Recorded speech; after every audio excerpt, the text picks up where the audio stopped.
नमस्कार मंडळी, कशा आहात सर्वजण? मजेत ना? मजेतच राहायला पाहिजे. चला तर आपण उपवासाची एक रेसिपी तयार करणार आहोत. त्याला लागणारं साहित्य: हिरवी मिरची, आलं, 4 उकडलेले बटाटे घेतले मी, छोटे मोठे म्हणजे 5 आहे.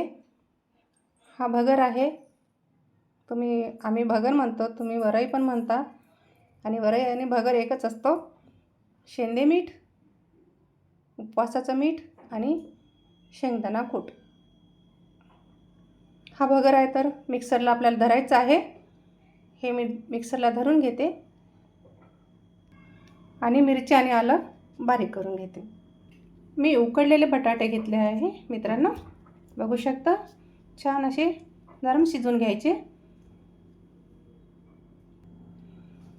छान आलू आहे ना, मी फोडून घेते अशा प्रकारे. बघू शकता मित्रांनो, मी सांगितल्याप्रमाणेच बनवा तुम्ही पण. ह्या नवरात्रामध्ये खूप छान असते आणि तेच ते खाऊन आपल्याला कंटाळा पण येत असतो. अशा पद्धतीने करून नक्की बनवा.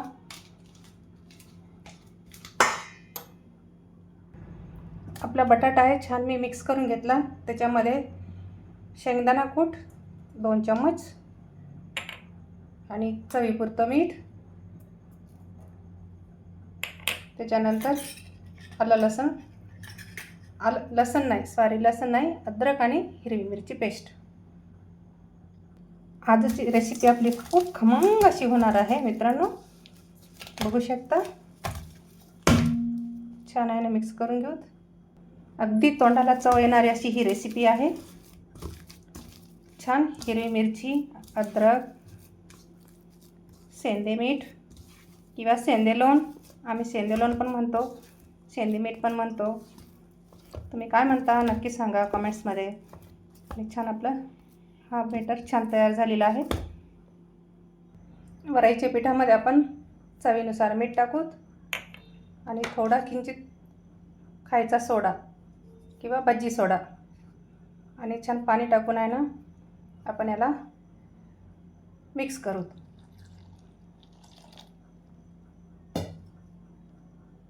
या प्रकारे मी आहे ना थोडं पाणी घालायचं, जास्त पातळ नाही पाहिजे, जेणेकरून आहे ना आपल्या जे बेटर आहे ना, बेटरला लागलं पाहिजे. आलूचं बेटर आहे ना, त्याला लागलं पाहिजे छान. थोडं पाणी घालायचं. बघू शकता मित्रांनो, खूप आणि साधी आणि सोपी, एकदम चविष्ट, सगळ्यांनाच पसंत येणारी, लहानापासून तर मोठ्यापर्यंत सगळ्यांनाच आवडणारी ही रेसिपी आहे. नक्की एकदा ट्राय करा.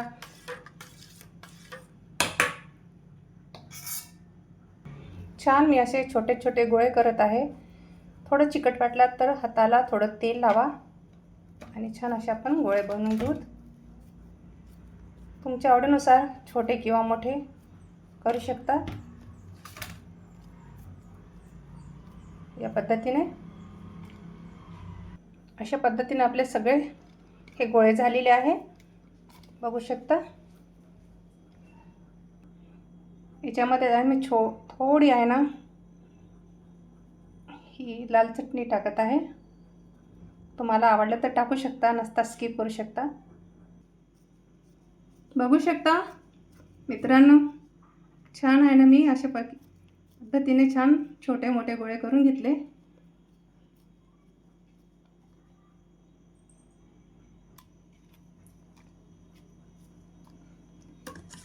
याच्यामध्ये मी टाकून घेते आणि तेलामध्ये सोडते. मी गॅसवर कढई ठेवली, कढईमध्ये तेल टाकलं, आपलं तेल गरम होत आहे, बघू शकता. वाटलं तर आहे ना थोडं आणखीन आपण पीठ मिक्स करायचं, काहीच हरकत नाही, बघू शकता. अशा पद्धतीने आपण तेलामध्ये सोडू.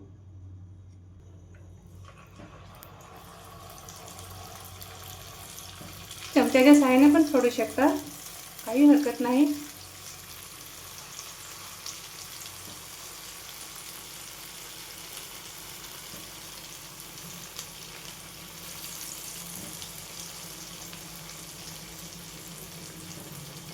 असं वरून पण आपण टाकू शकतो.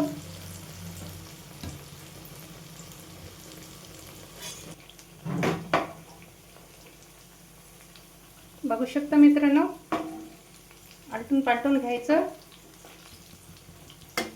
आणि फ्लेम आहे ना जास्त मोठी नाही करायची, मिडियमच ठेवायची आणि छान शिजू देते.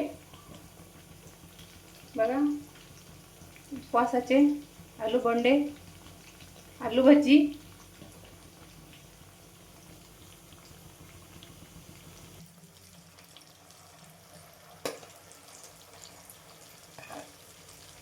बघू शकता मंडळी, चमच्याच्या सहाय्याने पण छान टाकता येतात.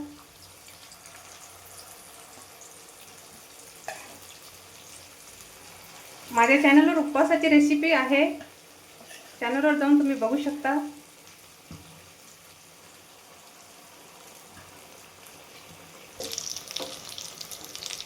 बघा, मी हलटून पलटून घेतलेले आहे. बघू शकता, खूप साध्या पद्धतीमध्ये आहे आणि पोटभरीचा हा पदार्थ आहे. नक्की बनवा मी सांगितल्याप्रमाणे.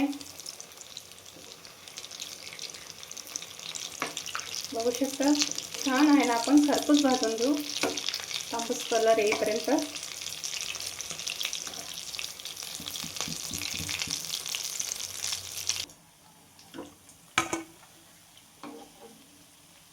बघू शकता किती खरपूस छान कलर आलेला आहे, सोनेरी एकदम खरपूस झालेला आहे.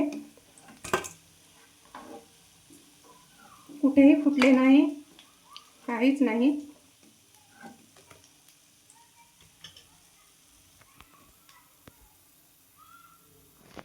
आपली खुसखुशीत ही रेसिपी तयार झालेली आहे.